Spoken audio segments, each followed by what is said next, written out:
She was like, but other than that, you're doing a great job. How is the new technique of refractions coming for you? I was like, it's fine. It wasn't that hard to transition into doing it your way. So yeah, everything's coming out fine. She's like, okay, did you like I said, you're doing a great job. We just try to prevent overtime. I was like, okay, noted. I got it. Cool. So left. When I got in the car, I called Marlon. I'm just like, yo, guess what the fuck happened? He was like, what? I was like, yo, I don't know what's going on, but I feel like I keep messing up here. And I don't know.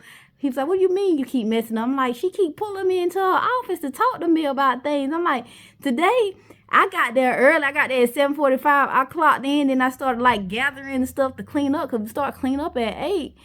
And she complained about me being there 15 minutes early.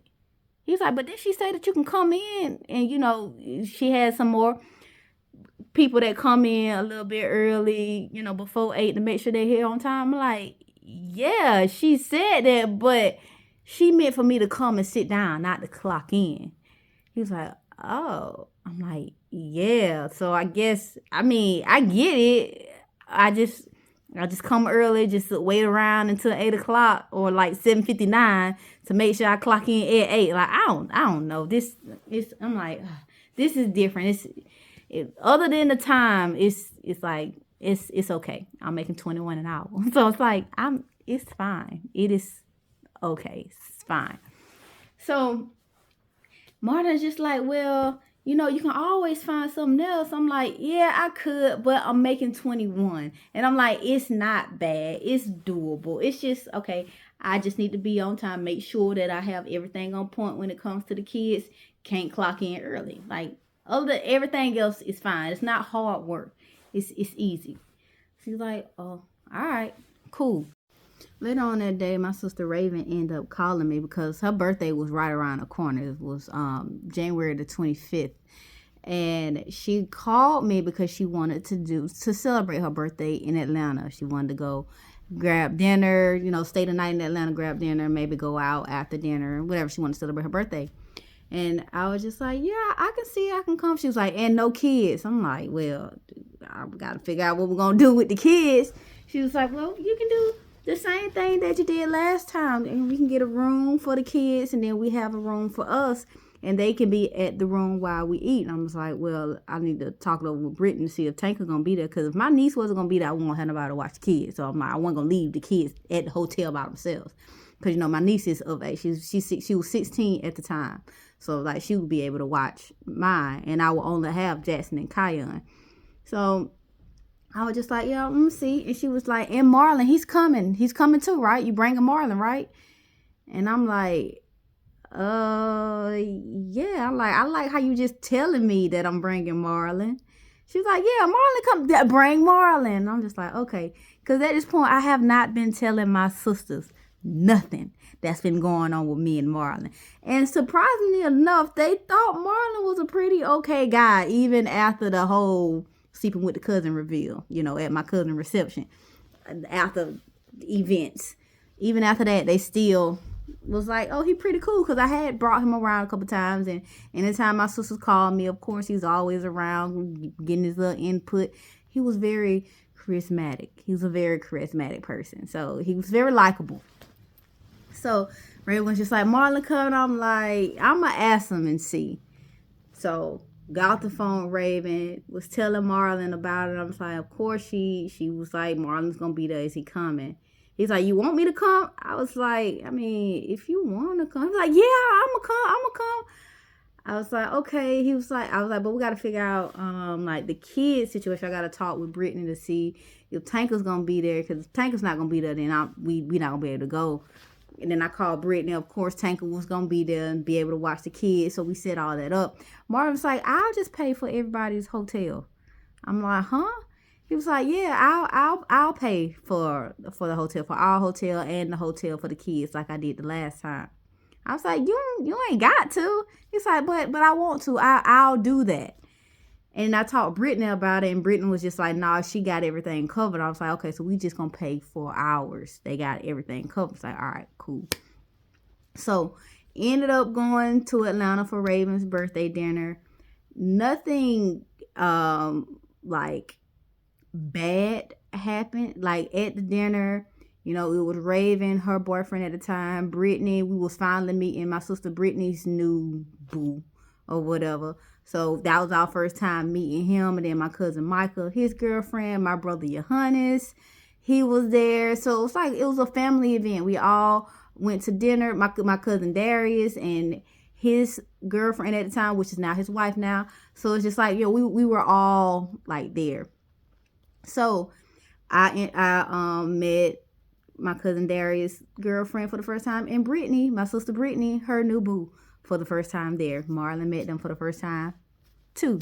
So everything at the dinner was okay. Brittany's boo, her boyfriend had bought everybody around the shots. We all had our own little individual drinks and this and that. It was a good time.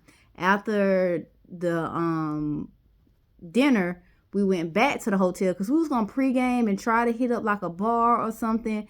But by the time we got back to the hotel and started drinking, nobody wanted to leave. This time I had Marlon leave personal questions at the house because we not playing those games.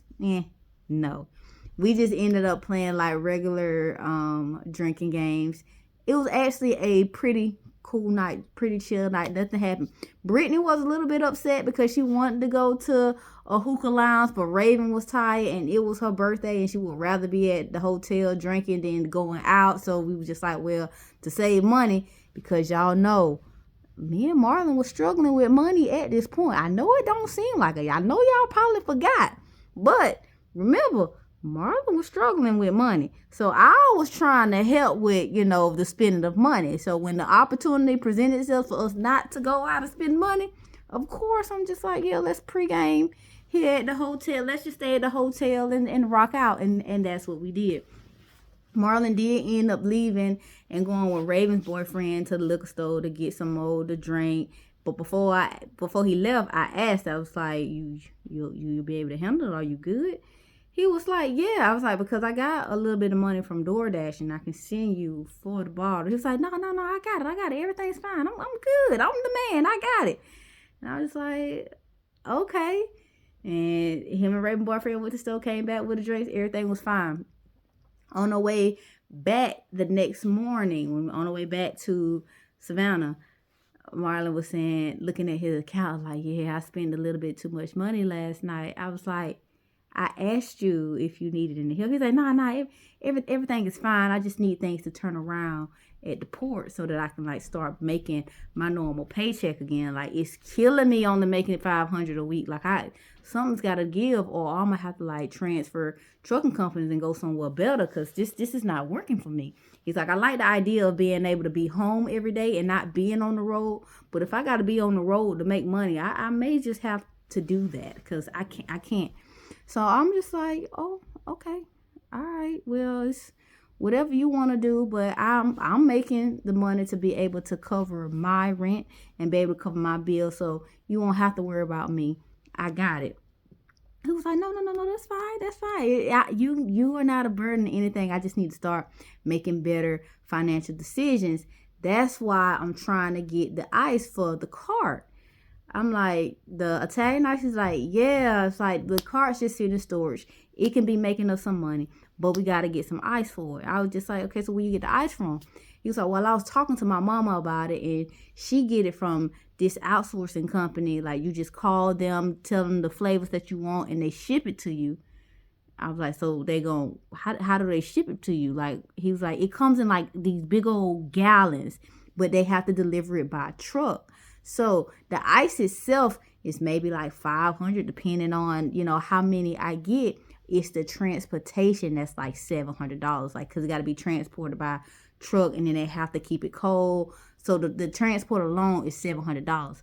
So if I get a couple of barrels, it'll be about like $1,500. But the way that I'm looking at it, the money will pay back itself. We go out there, we probably hit up the parks or something, go out there and sell some ice, and the money will make itself back. And I'm just like, I mean, that it sounds good. It sounds doable. I was like, probably better, at the parks or something. He was like, yeah, but we'll see. And he was just like, have you done your taxes yet? And I looked at him and I was just like, Yeah, I have.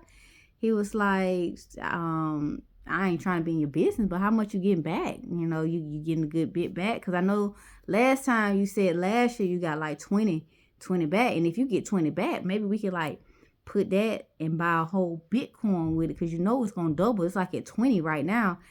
And I'm like, I'm not getting 20 back. It's not. I think I'm getting around like 5,000-6,000 back. It's not even that much. But the way I was looking at it, I'm gonna use that, pay down on my car, or either try to trade it in. Even though I know I'm gonna be upside down because I owe more on the car than it's actually worth. But I figure if I trade it in, maybe it'll be a lot better. And then Marlon just like, well, I need to figure out what I'm gonna do with my car because my sister got my car and I need to get my car back because she not helping me pay that car payment. I'm paying that car payment. Her boyfriend ain't even helping with anything. And I know she just had a baby and I'm trying to give her grace, but like her man need to cover that cost and ain't nobody trying to cover that cost. So I need to get my car back. I need to get my car back because she not paying for it. I was like, but you originally said that you told her that you was going to cover it. He's like, yeah, I did. But I thought her boyfriend was going to step up and like help cover it because it's the car that's transporting his girl, his woman, and his child. He should want to help be a man and cover that. And he not doing it. And I was just like, well, yeah, he's like, because I really need to get that car off my credit because, I got the truck. It's paid for. Like, yeah, I took this title loan off for it, but I'm going to pay the title loan off and my truck will be paid for. Ain't no sense in paying 2 car payments. Why am I paying 2 car payments and I don't even have a car? That car here. And I was just like, yeah, well, you could trade it in. He's like, I don't want to trade it in. I want to kind of get rid of it. Like, get rid of it altogether and not have a car payment.